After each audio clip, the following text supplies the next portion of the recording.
For 5 years my family forgot my birthday. No calls, no cake. Nothing. This year I brought the cake myself. When my sister opened the door, she looked at me and said, "Sorry, you have the wrong house." Then closed the door in my face. A few hours later, Mom texted me, "We told her fiancé you don't exist. We couldn't let him see you." I replied with just 2 words. Understood. Then I froze their bank accounts, blocked the wedding funds, and sent her fiancé a letter. The cake felt heavy in my hands, but not as heavy as the pit in my stomach. I stood outside my sister's house, my breath showing in the cold air, heart racing. It was a chocolate cake, custom-made, with my name written in gold and 32 candles on top. I didn't even want to celebrate my birthday anymore. But I brought the cake just in case. My hands were sweating. I already knew what would happen. I've known for 5 years. 5 years. Not a single call. No message. Not even a lazy happy birthday on Facebook. Nothing but silence. Still, every December 9th I checked my phone. I made excuses for them. Maybe they're busy. Maybe they forgot again. Maybe next year. But not this time. This year I showed up. My sister opened the door. She wore a cream sweater dress and held a wine glass. She looked shocked to see me. Her eyes moved from the cake to my face. "Sorry, you have the wrong house," she said. Then closed the door. I stood there for a moment. I almost laughed but didn't. I walked back to my car, my heart pounding. Before I even left her street, my phone buzzed. It was Mom's text.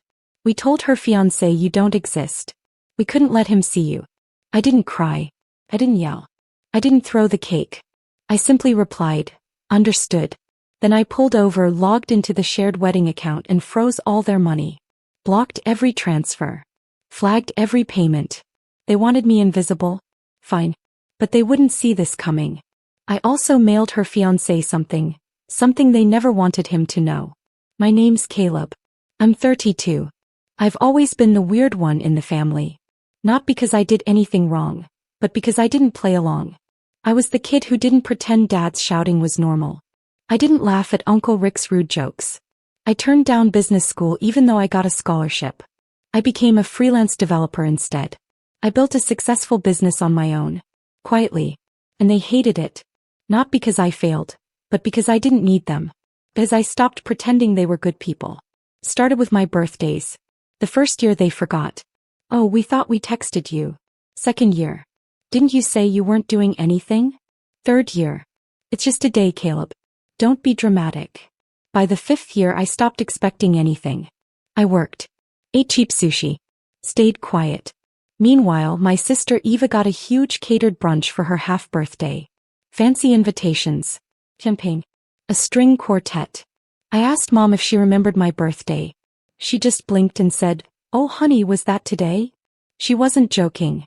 The worst part wasn't the forgetting. It was how they erased me from everything. Photos, family plans, updates. "It's just easier that way," Dad once told me when I asked why I wasn't invited to a cousin's wedding. They were so good at pretending I didn't exist, they did it full time. Last year Eva got engaged. Big diamond ring. Her fiancé Lucas looked like he walked out of a Rolex ad.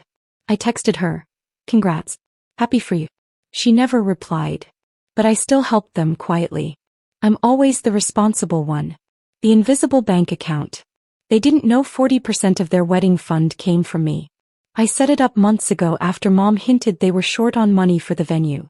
I didn't do it for thanks. I did it to avoid their guilt trips, to help them keep their perfect family image. But after Eva closed that door and Mom's text came through, something in me snapped. They erased me to save face. They rewrote history to impress strangers. They looked me in the eye and told me I didn't matter. But I matter now. I didn't just freeze the wedding funds. I went into the shared account I secretly had access to and started collecting proof. Emails. Payments. Receipts showing I'd been paying for wedding things under anonymous family donations. Even the florist had my initials on file. Then I opened another folder. Screenshots of texts Eva sent me last summer, begging me for $4,000 because she opened a credit card in Lucas's name to cover rent. I paid it on one condition: she'd tell him the truth. He promised. He never did. So I packaged it all up in a neat PDF. Labeled it, "A few things Lucas might want to know before the wedding." I added a photo from last Thanksgiving. They told me not to come, Small family gathering, but my friend who's dating my cousin sent me a group picture that night. Everyone was there, laughing, drinking. Eva sitting on Lucas's lap, Mom's arms around them, and taped to the fridge in the background, a printed out photo from my old Instagram with "Do Not Mention" scribbled on it in Sharpie. Yeah. I mailed Lucas the file. Tracked the shipping. Now I wait. He called me at 2:13 a.m. The first thing he said was, "Tell me everything." I didn't recognize the number. The kind that shows up in the middle of the night and makes your heart sink. I was lying in bed.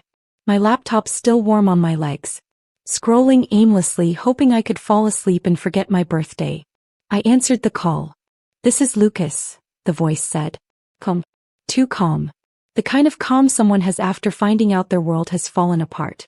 Eva's fiancé. I sat up straight. "Hey." Long pause. Then he said, "I got the envelope." Another pause. "I just want to know, how much of it is true?" I stayed quiet for a moment. But deep down I knew he already believed it. "All of it," I finally said. "Every screenshot. Every receipt. Every lie. It's all yours." I figured. He let out a long breath like he'd been holding it for hours. "Can we meet?" We met later that day at a quiet coffee shop. Lucas looked different. No fancy watch. No expensive jacket. Just a hoodie and old jeans, like a man who just walked away from a disaster. He didn't waste time. "She told me you were unstable," he began. "That you were unpredictable. That you disappeared from the family because of some trauma. That you were jealous of her life." I didn't react.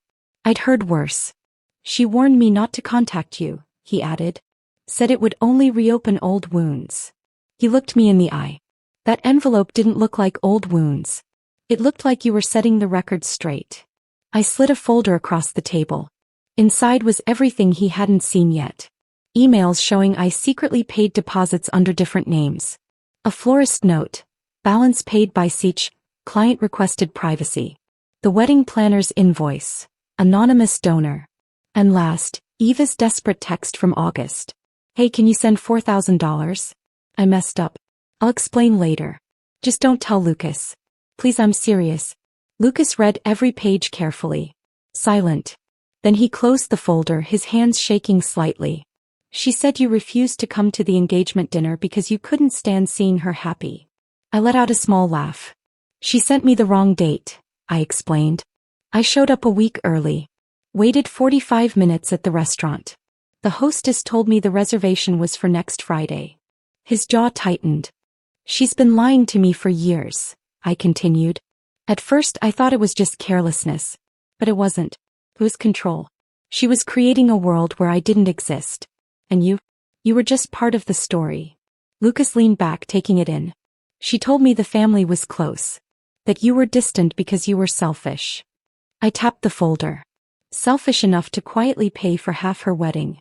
Selfish enough to cover her financial mistakes. And stay silent for 5 years. He didn't say anything. But later that evening he did something better. Lucas sent an email to every wedding guest. Over 180 people. Friends, family, even business contacts. Subject: wedding cancelled. The truth. The email was short and direct. "This wedding is no longer happening. The reasons are personal, but they involve deception. Financial, emotional, and within the family. I refuse to build a life on lies. For details, speak to Eva's family. They can explain better than I ever could." He attached the file, the proof, and the family chat exploded. Suddenly, texts poured in from relatives I hadn't heard from in years. "Dude, I had no idea. Oh, I'm sorry. That's so messed up. They told us you cut ties and didn't want contact."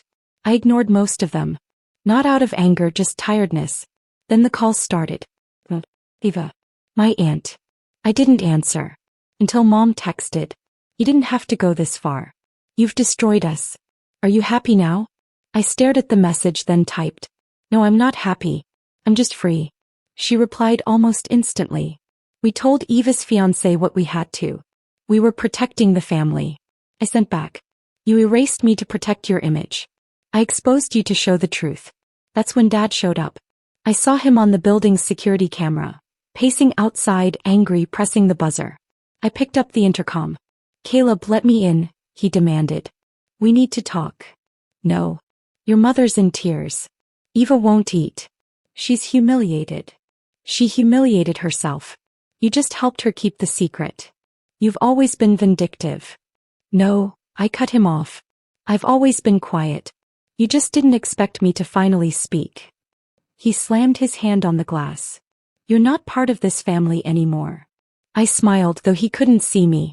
Finally, I whispered. He left. And for the first time in years I slept peacefully. But it wasn't over yet. After Lucas's email, their world didn't just crack. It collapsed. The wedding, cancelled. The venue payments, non-refundable. The florist, blasted them online for bounce checks. The caterer, threatened to take them to court. Eva's bridesmaids, vanished overnight, leaving broken group chats behind. But that wasn't the worst part. Lucas wasn't just some finance guy with a nice smile. His family owned part of an investment firm, with connections to many of the wedding vendors. When he walked away, others followed. Within 3 days, Eva's name became toxic in the wedding world. Then the desperate calls came. Mom, we need to talk. I ignored them. Dad, come fix this. Fix what? Their fake perfect image? Their lies. No thanks. They tried to spin the story. Told everyone it was a misunderstanding. That Lucas overreacted. That I twisted everything. But it was too late. The paper trail spoke louder than their lies ever could. Then came the real fallout. Remember the shared family account they used for the wedding? I wasn't just some quiet donor. I was the account manager. The moment Mom texted me, we told him you don't exist, I froze the account. No. I emptied it, legally. I took back every dollar I had put in. The rest? Locked up in a financial dispute. Eva tried to call it theft. But the bank had proof. Her name wasn't even listed on the account. The meltdown was massive. They lost over $18,000. Couldn't pay the decorator. Had to refund guests who had already paid for travel. And still they blamed me. Mom texted, you're being cruel. Eva is heartbroken. I replied, heartbroken people apologize. Next, I got a cease and desist letter. Eva tried to sue me for defamation. Her fiancé left her. Her vendors blacklisted her. But somehow I was still the bad guy for telling the truth. The letter was a joke. Luckily my lawyer, an old college friend, owed me a favor. He read the letter, laughed, and replied, go ahead. We're ready. They never followed through. But you know who did contact me?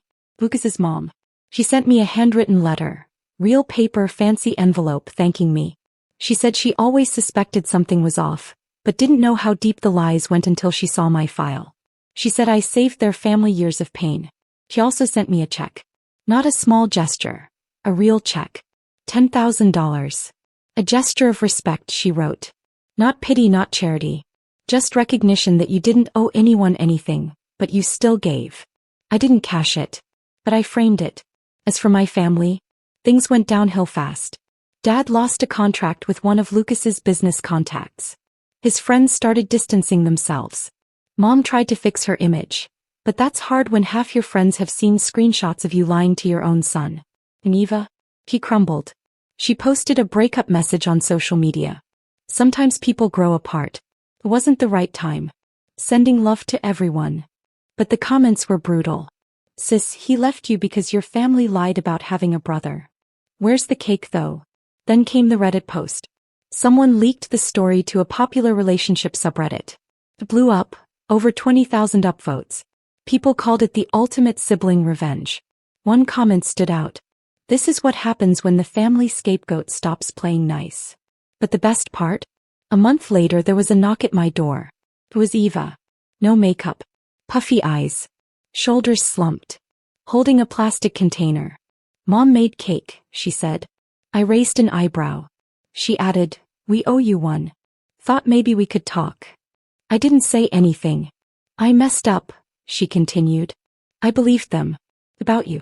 About everything. I thought you were angry for no reason. Her eyes filled with tears. I let them erase you. And you still paid for my wedding. I looked at the container. Carrot cake. My least favorite. I don't want the cake, I said. I want an apology. And I want it to be real. She nodded, shaky. I'm sorry. I believed her. But I didn't let her in. Come back when you know how to build a relationship without pretending I don't exist. Then I gently closed the door, not like she did to me.